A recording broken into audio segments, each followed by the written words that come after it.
Hi, my name is Connor Mead, and I'm here today at the 2017 Canadian Science Policy Conference. And joining me right now is Marc, LePage, the President and CEO of Genome Canada. Marc, thanks so much for joining. Thank you. Pleasure to be here. Fantastic. So to get us started off, I wonder if you could tell us a little bit about Genome Canada, what makes it unique and what makes it important. Yeah, so Genome Canada is the funder of a genomics program, large-scale research in health, which is probably everybody's got that one sorted out. But we're also very active in forestry, agriculture, fisheries, the environment. So we have quite a diverse portfolio.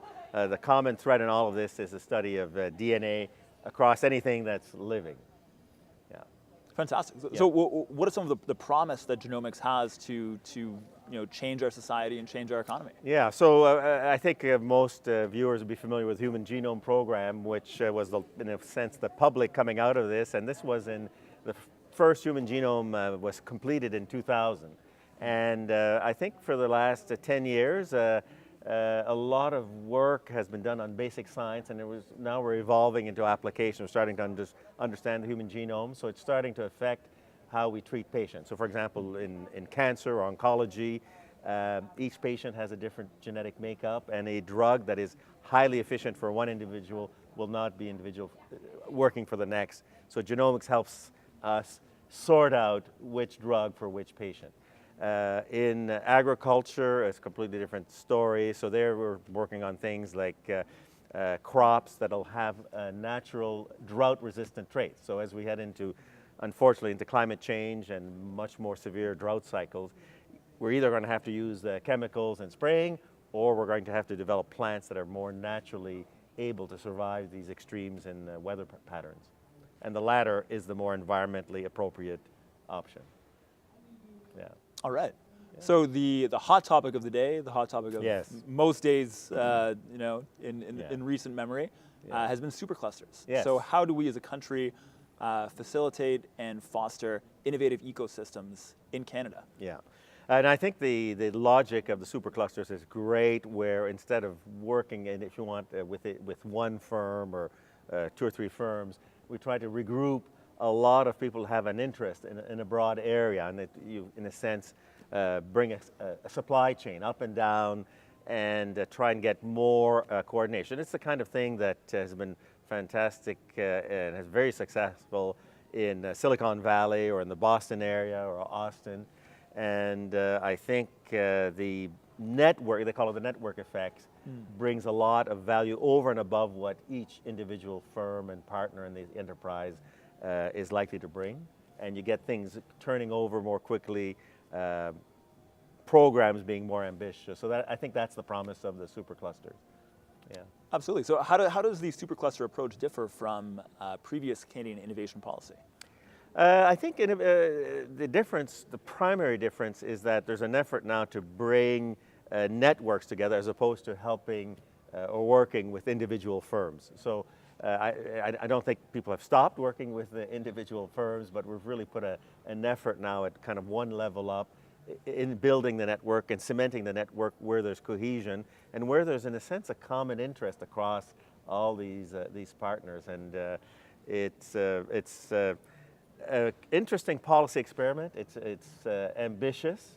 It's not easy, but done well, I think this should increase the growth rate and I would say, the technology content in our companies, which is an important issue for Canada.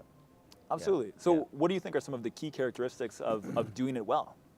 Well, I think there are a number of key characteristics. One is finding people who have a common interest, and a real common interest that binds them all together, so that your interest as a firm is also the interest of your neighbor or your supplier, so that everybody rises with the enterprise. And it's something I have to say we see in our area when we do genomics research. You can't do genomics research in a small scale. You have to have multidisciplinary approaches to this. So it's kind of a scientific cluster. These superclusters is kind of that at times 10, if you want, another level. But you see the benefits of multiple skill sets, multiple roles in the enterprise, and the whole thing brings everybody together. You can go further together than if you did your thing individually. Absolutely. Yeah. So shifting gears a little bit, I know you also spoke on a panel on science culture. Yes. So I wonder if you could share your thoughts on what is the state of Canada's science culture? Yes. How has it changed in recent times, and what do you see as the future? Yes, I was very fortunate to participate on a panel put together by the Council of Canadian Academies, and the question was, what is the state of Canada's science culture? So not Canada's scientists, but your everyday Canadians, or our uncles, or fathers, or mothers, our brothers, and we worked at this long and hard, and when of course you compare yourself to other countries, and if I can go right to the punchline, the surprising conclusion, I think for many of us, was that actually the state of Canada's science culture is fantastic. Canadians are engaged, they're interested, they participate, they go to science museums, they help their kids with homework. These are all expressions of a general science culture. And I think we should be very proud as Canadians that actually everyday Canadians are interested, are participating, are engaged. And in fact, as we came to the conclusion of this study, we were surprised at how well we stacked up relative to the European countries, Sweden, Germany, the US. It's more democratic in the sense that more people seem to share in this interest. And it almost leads you to believe that Canadian citizens are ahead of the political class or the bureaucratic class. They are more engaged in science than we assume, and that's quite a positive statement. Yeah. Oh, absolutely. Yeah. So speaking of Canada's fantastic science culture, yes. What are your thoughts and impressions so far for the Canadian Science Policy Conference? What do you see as the primary value that we get from this event? Yeah.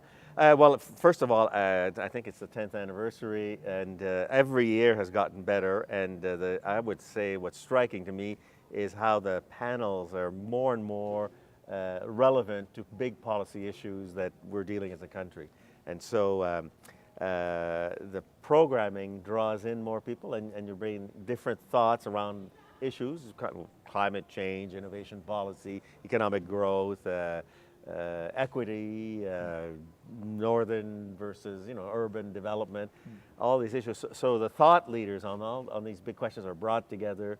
The discussions are much more structured and organized, and kind of bring you to what should we do, what's the next step, kind of thing. And I think that's the genius of the conference. So I want to congratulate the conference organizers for having really tweaked and refined the formula. It's really exciting to be here right now. Thank you. That's very kind. And thank you so welcome. much for joining us for this fantastic interview. I really appreciate you taking the time. My pleasure. And I hope you have a fantastic dinner and reception tonight. Merci beaucoup. À la prochaine.